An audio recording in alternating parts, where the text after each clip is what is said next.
Rabia es la historia de un niño y su padre que están viviendo una situación extrema a partir de la muerte de su madre. Deciden huir de esta situación, ¿no? Digamos, están huyendo del dolor de la muerte de la madre y llegan a vivir a una unidad habitacional donde los recibe una comunidad violenta, ¿no? Y viven esa violencia hacia el interior de la familia y de su relación.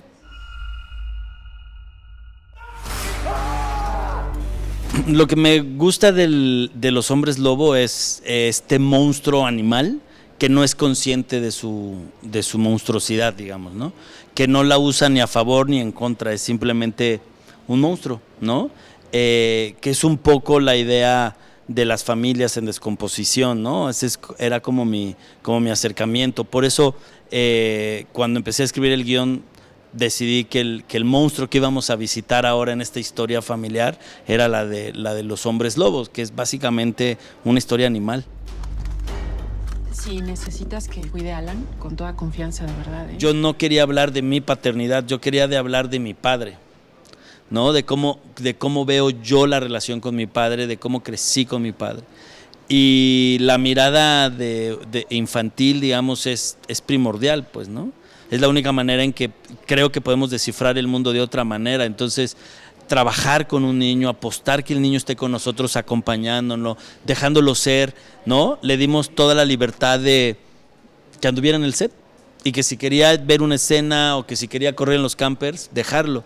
Y un poco nosotros lo observábamos para ver cómo se comporta, cómo se relaciona con la gente, porque eso era lo que atraíamos a la película. Entonces, en realidad, pues es un masterclass trabajar con un niño en set, ¿no? Porque hay que recomponernos, quitarnos, ¿no? Como todo lo que te explican y te enseñan para poder trabajar con ellos. A mí el lobo es un animal que me gusta mucho, entonces hacer esta película es como conocerlo más y conocer, o sea, como todas sus emociones y todo lo que puede hacer, ¿no? Me gusta mucho visitar lugares que a lo mejor si no fuera por la película no hubiera visitado. También me gusta mucho conocer personas que poco a poco se van haciendo como mi familia. Bueno, ahí sí entra, digamos, los antecedentes de crear un personaje complejo y de entender, tratar de entender y desarrollar la paternidad y el amor filial de un padre hacia su hijo. Y sobre todo del concepto de una familia, de dónde vienen estos personajes y cómo el entorno, que es violento, modifica la circunstancia de los personajes. Entonces, en ese sentido, digamos que no entra la parte, entra y no entra la parte animal, pero la parte animal como de ser humano, de reaccionar ante un mundo violento, ¿no?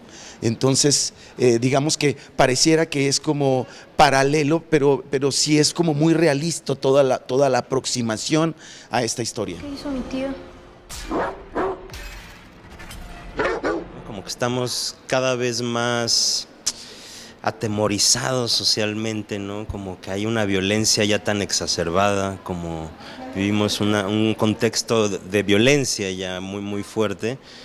Creo que todos tenemos como un cierto cascarón, como que se nos ha hecho una costra social, un poco una defensa, y siento que este personaje es eso, es una defensa ante un temor, ante una amenaza, ¿no? Hay algo que amenaza su entorno, ¿no? Y su lugar de comodidad, de confort, donde él puede correr, de pronto ya sí puede correr, pero hay alguien que lo está viendo, que no le gusta cómo lo ve, ¿no? Entonces hay algo que lo atemoriza y siento como que solamente es como un reflejo de algo como que creo que nos está sucediendo mucho, ¿no? Entre las redes sociales, las pantallas, los celulares, que nos vamos como alejando, volviéndonos más egoístas quizás, o más temerosos, o más, no sé. Rodrigo me hablaba mucho de ti, tu papá no te deja salir, ¿verdad? Toda la experimentación sonora, ¿no? El universo sonoro donde se mueven los personajes es es muy animal, ¿no? Es como la siguiente conciencia. De hecho, lo que hacíamos en las sesiones de trabajo con Sergio Díaz, el diseñador sonoro, era entender la percepción de los caninos, digamos, de los lobos y de los perros, cómo tienen una percepción sonora superior a la humana. Y entonces era justamente eso, ¿no? O sea, el diseño sonoro es la percepción del animal, por eso los sonidos son tan brutales, ¿no? Tan descarnados, porque los perciben, pero no son conscientes de percibirlos, digamos, ¿no? Y la música y toda la composición musical que la hicieron Hugo Quesada, Mabe Frati y Diego Elgarte, apostaba por lo mismo, ¿no? Es digamos, a mí me gusta pensar que es como una sinfonía noise, ¿no?